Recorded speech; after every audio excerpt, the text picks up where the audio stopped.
Paz do Senhor Jesus, quero abrir com os irmãos o texto que nós temos sempre lido nesse estudo que estamos fazendo sobre a cruz de Cristo, no Evangelho de João, capítulo 16, João 16, verso 33, é um texto que os irmãos conhecem, demais, mas sempre fazemos uso nesse estudo porque nesse ponto do estudo ele está nos servindo como base e como referencial daquilo que o Senhor quer nos passar. João 16, 33, o Senhor diz: estas coisas vos tenho dito para que tenhais paz em mim. No mundo passais por aflições, mas tende bom ânimo, que eu venci o mundo. Bem? Nós estamos tratando dentro desse estudo intitulado A Cruz de Cristo, nós estamos tratando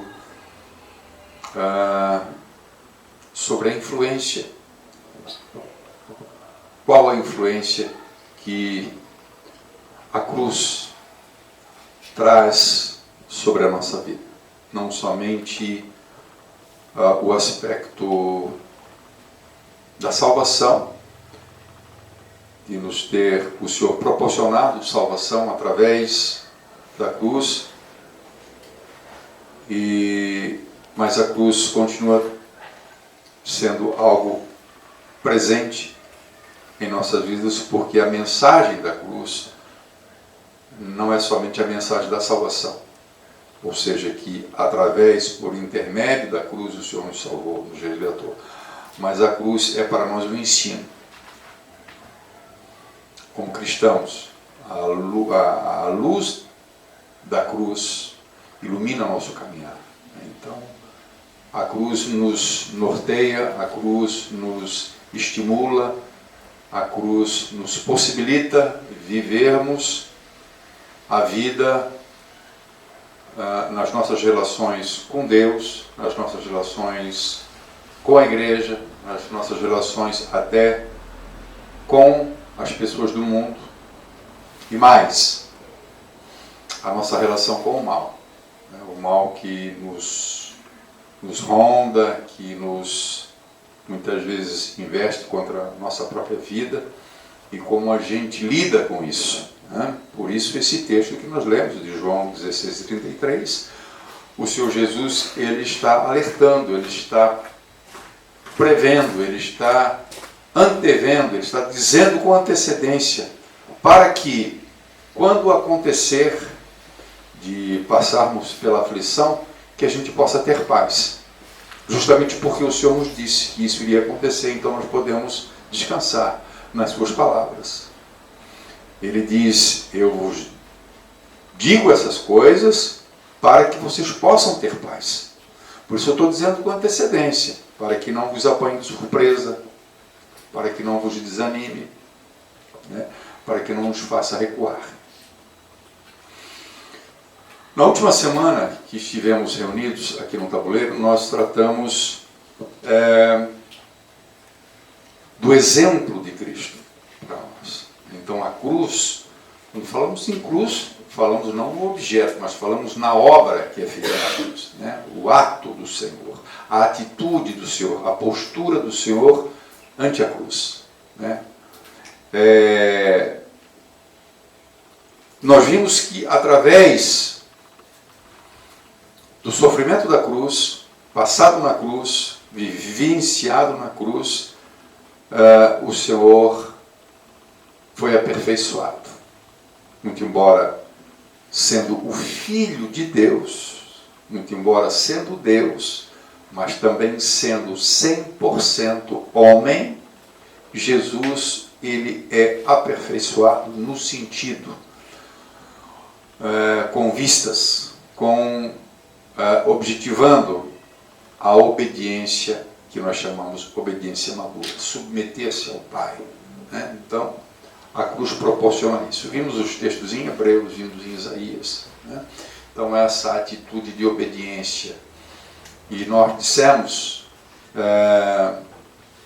naquela oportunidade, quando nos reunimos a última vez, que maturidade, de certa forma, diz respeito à nossa capacidade de sermos obedientes ao Senhor. Obedientes no sentido de nos submetermos a suportarmos o que estamos vivendo, o que estamos sofrendo, crendo que o Senhor está no controle, que Ele está vendo tudo o que está acontecendo, sem nos rebelarmos, sem nos voltar as costas para o Senhor, sem desistir. Então, esse submeter-se a Deus ante a adversidade, sabendo que Ele está no controle, Ele está vendo e Ele está, em última análise, permitindo que a gente passe. Isso é uma obediência madura, maturidade. Servir a Deus, enquanto as coisas estão fáceis, enquanto tudo é alegria, não é tão difícil. Mas servir a Deus e permanecer na presença de Deus diante das adversidades, vivenciando problemas e submetendo-se a negar-se a si mesmo, negar muitas vezes o nosso desejo, o desejo do nosso coração, que muitas vezes não é bom, priorizando, colocando sempre em primeiro lugar a vontade do Senhor, o querer do Senhor. Isso é obediência madura. Então, nós concluímos na última oportunidade dizendo o seguinte, que se o Senhor Jesus, que não cometeu pecado em nenhum momento, Ele necessitou, como homem, ser aperfeiçoado. Se Ele, Jesus, que não pecou, necessitou ser aperfeiçoado, como diz a Escritura, então, o que podemos dizer nós, de nós mesmos, pecadores? Não carecemos muito mais de sermos aperfeiçoados do que o próprio Senhor? Infinitamente mais. Esse aperfeiçoamento não é só numa questão de obediência, de nos tornarmos obedientes, mas em muitos aspectos, porque o pecado reside em nós. Nós lutamos contra o pecado, porque o pecado, de certa forma, habita. Na nossa vida existe essa luta constante. Então, evidentemente que nós necessitamos também ser aperfeiçoados. Paulo fala sobre o aspecto bom disso, muito embora doloroso, muito embora difícil, mas é um aspecto positivo. Ele diz que ele se gloria nas suas tribulações. Quando escreve a sua carta aos Romanos, no capítulo 5, versículo 3, ele diz não somente isso, mas nós nos gloriamos nas nossas próprias tribulações, nas nossas próprias lutas, sabendo que a tribulação, que essas lutas produzem perseverança. A perseverança, por sua vez, ela produz experiência. E a experiência, por sua vez, produz esperança. Então existe um processo que é desencadeado a partir das tribulações, a partir das lutas, desencadeia-se um processo de aperfeiçoamento. Isso é ser aperfeiçoado. Isso é ser aperfeiçoado. Tiago também, quando escreve na sua carta, ele no versículo de número 2, diz assim: meus irmãos, tenham por motivo de toda alegria o passardes por várias provações, por várias tribulações, sabendo que a provação da vossa fé, uma vez confirmada, produz perseverança. Produz perseverança. Né? Então, a gente percebe e a gente concorda, muito embora não goste, ninguém gosta de passar pelas lutas e pelas tribulações. Né? Não é algo agradável, mas certamente é algo glorioso no sentido de nos aprimorar, no sentido de nos aperfeiçoar, no sentido de nos levarmos, né, a uma maturidade. Crentes que não tenham experiências que envolva, né, sofrimento, que envolva dor, que envolva perda, dificilmente são crentes maduros. O crente maduro é aquele que realmente experimenta, sabe o que é, né, o sofrimento, a luta, a tribulação, e, não obstante isso, permanecer, firmar-se, né, perseverar em Deus. Então, nós podemos dizer, em certo sentido, que as lutas e as tribulações são a forma, muitas vezes, que o Senhor usa para nos aperfeiçoar. E justamente eu quero apresentar 3 figuras nesta noite sobre 3 imagens, digamos assim, que as Escrituras, que a Bíblia Sagrada desenvolve a fim de exemplificar, a fim de mostrar, né,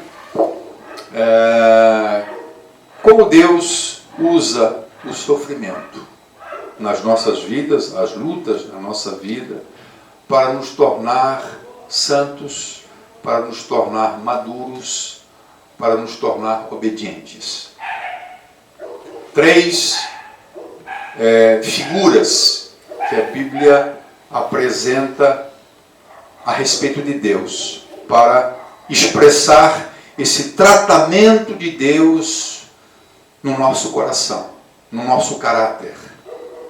A primeira figura, e talvez essa seja a mais conhecida, é apresentar Deus como o pai que corrige o filho. Então, Deus é apresentado como um pai que corrige o filho, que disciplina o filho. Né? Quando um pai ele toma uma atitude de disciplinar, por exemplo, uma criança com uma vara, né, com um castigo, com uma disciplina de tirar alguma coisa da criança, deixar a criança por um tempo, né, longe de alguma coisa que goste, ou às vezes até mesmo uma palmada, né, uma varada, né.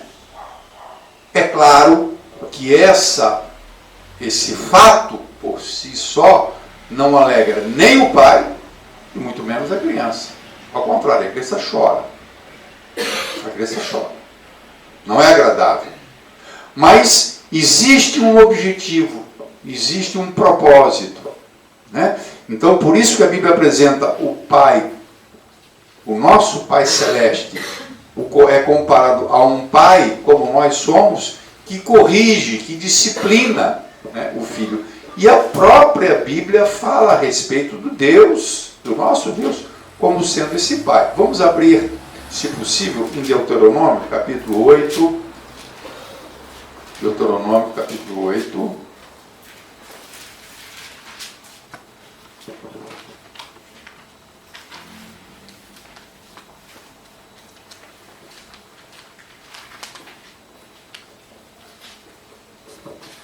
Versículo 1 que diz assim: cuidareis de cumprir todos os mandamentos que hoje vos ordeno, para que vivais e vos multipliqueis, e entreis e possuais a terra que o Senhor prometeu sob juramento aos vossos pais.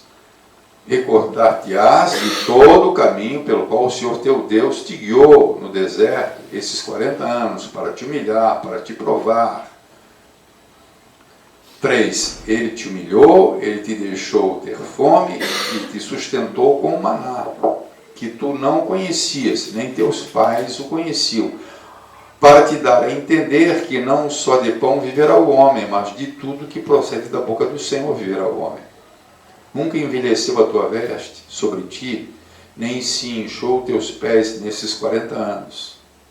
Sabe, pois, no teu coração, que como um homem disciplina a seu filho, assim te disciplina o Senhor teu Deus. Amém? Então, o próprio Senhor falando, olha, eu vou disciplinar, eu disciplino vocês da mesma forma como um pai disciplina o filho que desobedece, porque ele está falando aqui sobre os mandamentos, sobre a necessidade do seu povo cumprir a vontade dele, de obedecer os seus preceitos. E ele diz, olha, eu abençoei você, né, e te coloquei nessa terra. Então fique sabendo você, que eu sou como um pai que disciplina um filho. Evidentemente que ele está referindo-se a um filho que desobedece. E aí vem a disciplina, se eu faço igual ao pai, com o filho. Né? Provérbios, capítulo 3, versículo 11, Provérbios 3 e 11, diz assim, filho meu, não rejeites a disciplina do Senhor, nem te enfades por causa da sua repreensão, porque o Senhor repreende a quem ama, assim como o pai ao filho a quem quer bem. Amém? Amém. Então, é a exortação da sabedoria para obedecer o Senhor e não rejeitar a sua repreensão.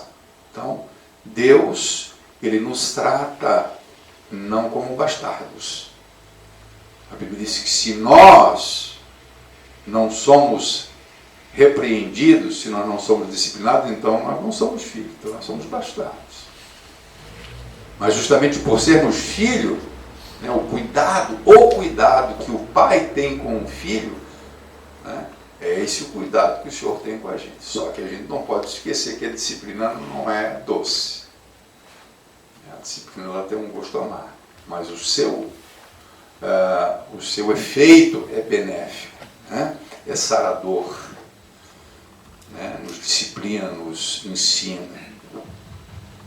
Também o texto de Hebreus, capítulo 12, Hebreus 12, que fala também desta forma, né, apresentando Deus como sendo um pai que repreende o filho. Né? Estais esquecidos da exortação que, como a filhos, discorre convosco? Filho meu, não despreze ou não menospreze a correção que vem do Senhor, nem desmais quando por ele és reprovado, porque o Senhor corrige a quem ama e açoita a todo filho a quem recebe. É para a disciplina que perseverais, pois que filho há que o pai não corrige? Que filho há que o pai não corrige? Ou que pai pode existir que não corrige o filho? Se bem que a gente sabe que muitas vezes existe esse aspecto de ser relapso, né? De pessoas, de homens que não corrigem seus filhos, né? Porque não querem se incomodar, porque não querem se irritar, porque não querem ter esse trabalho. Então muitas vezes parece ser mais cômodo largar o filho e deixar o filho fazer as coisas como deseja. Mas isso, diante de Deus, nós temos a responsabilidade de disciplinar nossos filhos. Né? Mas, se estáis sem correção, Quer dizer, se não existe disciplina, se eu não estou sendo corrigido, de que todos se tenham tornado participantes, então sois bastardos e não filhos, que eu falei há pouco. Além disso, tínhamos os nossos pais, segundo a carne, que nos corrigiam e os respeitávamos. Não havemos de estar em muito maior submissão ao Pai espiritual e assim viveremos? Pois eles nos corrigiam por pouco tempo, segundo melhor lhes parecia. Deus, porém, nos disciplina para aproveitamento, a fim de sermos participantes da sua santidade. Isso é aperfeiçoamento, né? Participarmos da sua santidade. Então o Senhor tem em vista santidade quando nos disciplina. Toda disciplina, por isso, no momento, não parece ser motivo de alegria, mas de tristeza. Ao depois, entretanto, produz fruto pacífico aos que têm sido por ela exercitados, frutos de justiça. Amém? Então, o Senhor, em primeiro lugar, é apresentado como um pai, né, que corrige o filho. Uma outra figura que também a Bíblia nos apresenta para expressar esse trabalho de Deus na nossa vida é apresentar Deus como um refinador, como homem que refina o metal. Você sabe que os metais, eles são brutos e eles têm impurezas e eles precisam ser refinados, o ouro, a prata. E existe aquele homem que faz esse trabalho. Então o Senhor, ele é comparado a esse refinador, né? Vamos abrir comigo? Salmo 66, versículo 10, Salmo 66.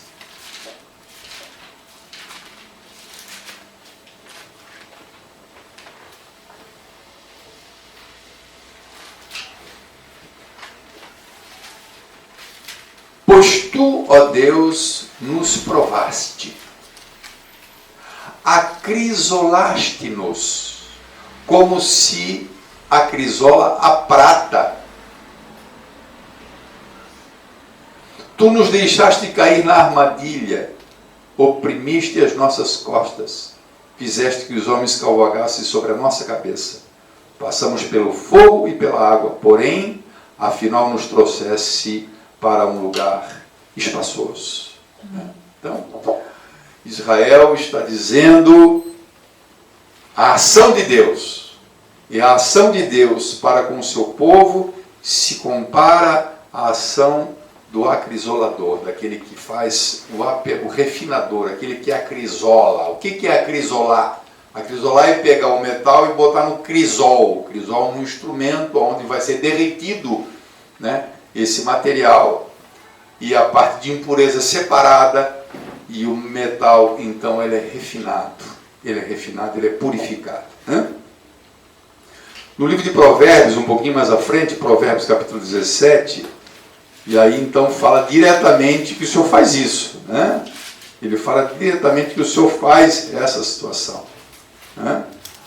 Ele opera no nosso coração essa purificação. Provérbios 17, 3, diz assim: o crisol purifica a prata e o forno purifica o ouro, mas os corações purifica o Senhor. Amém.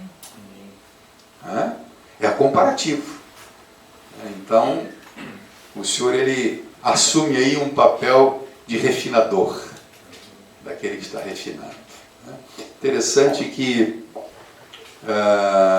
esses metais, eles são purificados justamente porque eles têm valor. Daí o desejo, né, a vontade de se purificar. Porque se fosse uma coisa também que não tivesse valor, para que purificar? Justamente ele é purificado porque existe um grande valor, mas esse valor pode ainda aumentar. Como uma pedra bruta, por exemplo, né, que precisa ser lapidada, polida para dar aquela beleza, né? Ninguém vai fazer isso com uma pedra que não tem valor. Quem vai fazer isso com uma pedra que não tem valor? Você vai fazer isso com uma pedra que tem valor, principalmente com um diamante. Né? Então você imagina, justamente o Senhor faz isso em nós, Ele faz isso em nós. Ele nos purifica, Ele nos refina, porque Ele sabe, porque Ele nos ama, porque Ele nos deseja e porque Ele quer nos melhor. Né? Ele quer nos ver melhor. Então Ele se empenha, né, em nos purificar.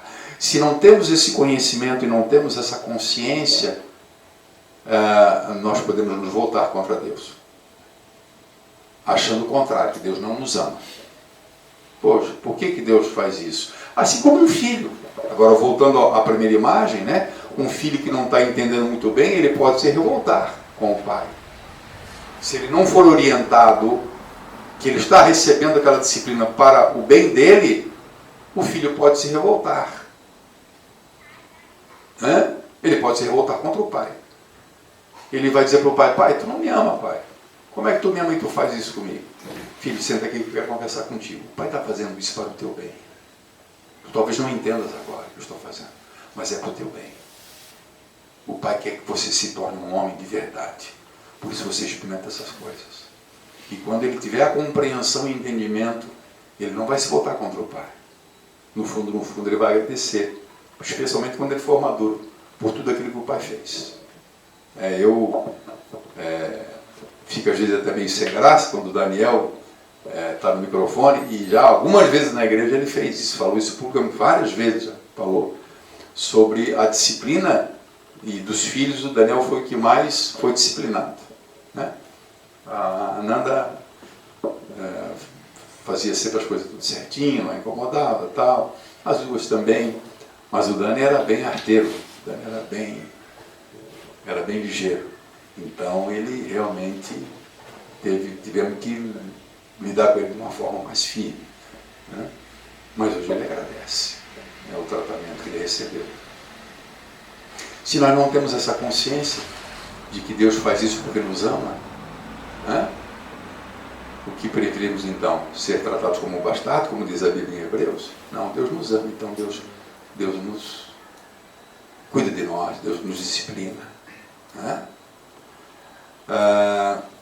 Existe um texto que você certamente conhece, que é um texto de Daniel, bem no final do livro, no último capítulo do final do livro de Daniel, capítulo 12, quando as últimas revelações sobre o tempo do fim são trazidas pelo anjo ao profeta.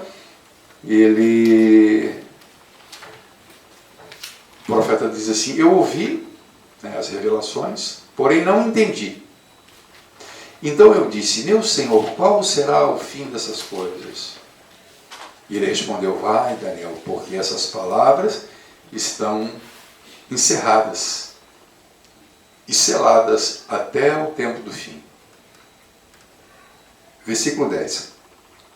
Muitos serão purificados, embranquecidos e provados, mas os perversos procederão perversamente, e nenhum deles entenderá, mas os sábios entenderão. Amém. Interessante que ele não diz assim: porque os justos, ou os santos, ou os eleitos serão purificados, embranquecidos e provados. Ele só diz assim: muitos serão purificados, embranquecidos e provados. Mas os perversos, então está querendo dizer que esses que vão ser embranquecidos, provados, não são os perversos. É a igreja. São os escolhidos de Deus. Né? Deus separa e Deus começa a tratar. Né? Deus começa a cuidar quando Ele nos... Na realidade, nós entendemos que Deus sempre cuidou de nós. Mas a partir do momento que isso se torna uma realidade da nossa vida, de termos um encontro verdadeiro com o Senhor, a partir daquele momento a coisa é mais eficaz, porque o Espírito Santo começa a fazer parte da nossa vida, vem habitar em nós, né? E o tratar de Deus é mais objetivo e mais frequente, né? E a gente pode realmente perceber isso na nossa vida. Né? Finalmente, mais um texto ainda que está... Dois textos ainda gostaria de compartilhar com você, Zacarias é o penúltimo livro do Antigo Testamento, Zacarias capítulo 13, e versículo 7, diz assim: desperta, ó espada, contra o meu pastor, contra o homem que é o meu companheiro, diz o Senhor dos Exércitos. Fere o pastor e as ovelhas ficarão dispersas, mas volverei a mão para os pequeninos. Em toda a terra, diz o Senhor, 2/3 delas serão eliminados e perecerão, mas a terceira parte restará nela. Farei passar a terceira parte pelo fogo, e a purificarei como se purifica a prata, e a provarei como se prova o ouro. Ela invocará o meu nome, e a ouvirei. Direi, é meu povo, e ela dirá, o Senhor é o meu Deus. Amém? A terceira parte, que é a parte do Senhor. Eu purificarei, passará pelo fogo, provarei como se prova o ouro. E ele termina dizendo, e ela invocará o meu nome. Então, aqui já está mostrando, o fruto disso. Interessante que vai ser depois. Então, todo esse tratamento de Deus, toda essa disciplina que Deus utiliza, essas coisas que a gente não gosta na nossa vida, tem esse intuito, de nos aproximarmos mais dele, de nos tornarmos mais perseverantes, mais dedicados a ele. Ele termina assim, ela invocará meu nome e eu ouvirei. Direi, é meu povo. Esse que foi tratado, purificado, que foi passado pelo fogo. Amém? Terceira parte, é um texto que os irmãos evidentemente conhecem, mas apresenta Deus ainda como um outro tipo de pessoa, para expressar essa correção, essa disciplina, esse refinamento. Deus, ele é apresentado como um viticultor.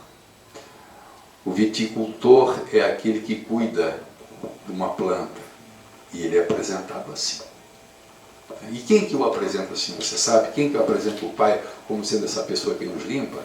O próprio Senhor Jesus Cristo nos fala sobre isso. Vamos abrir em João capítulo 15.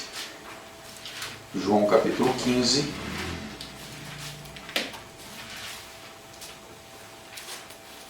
Versículo 1. João capítulo 15, versículo 1. Jesus dizendo para os discípulos, ele diz assim, eu sou a videira verdadeira. E o meu Pai é o agricultor. Todo ramo que estando em mim não der fruto, ele corta. E todo o que dá fruto, ele limpa, para que produza mais fruto ainda. Como é que o Senhor limpa, irmão? Quem conhece, limpa, ele é arrancado umas coisinhas ali, limpo, E o Senhor também nos limpa. O Senhor também arranca algumas coisas, E essa sensação não é agradável. Mas Jesus está dizendo que o Pai faz isso com um objetivo, para que a gente dê mais fruto. E por que Ele quer que a gente dê mais fruto? Porque Ele nos ama. Mas por que muitas vezes as pessoas se colocam contra Deus quando percebem uma situação de adversidade? Primeiro, porque talvez não foram ensinadas. Por isso que Jesus está dizendo, olha, eu estou advertindo vocês vão passar por luta, vocês vão passar por tribulação, já estou falando para vocês, eu amo vocês, mas vocês vão passar. Justamente por isso vocês vão passar. Mas eu quero que vocês tenham ânimo. E que vocês não percam a paz, que vocês tenham paz. Por isso eu estou avisando com antecedência. Então, compete ao pastor, compete ao líder, alertar, avisar. Que o Senhor nos trata, o Senhor nos disciplina. Para que a gente não seja apanhado de surpresa e para que a gente não se volte injustamente contra o Senhor. Porque tudo que o Senhor faz, mesmo que seja até como um ato punitivo, mesmo que seja no que diz respeito a julgamento, Deus é bom e Deus é justo. Tudo que Ele faz. Mas nós não estamos falando disso, estamos falando de um tratamento, de uma disciplina, de um pai que está cuidando do filho, de um refinador que está dando um trabalho para que o ouro fique melhor, a prata fique mais pura, e como um agricultor que está limpando carinhosamente um ramo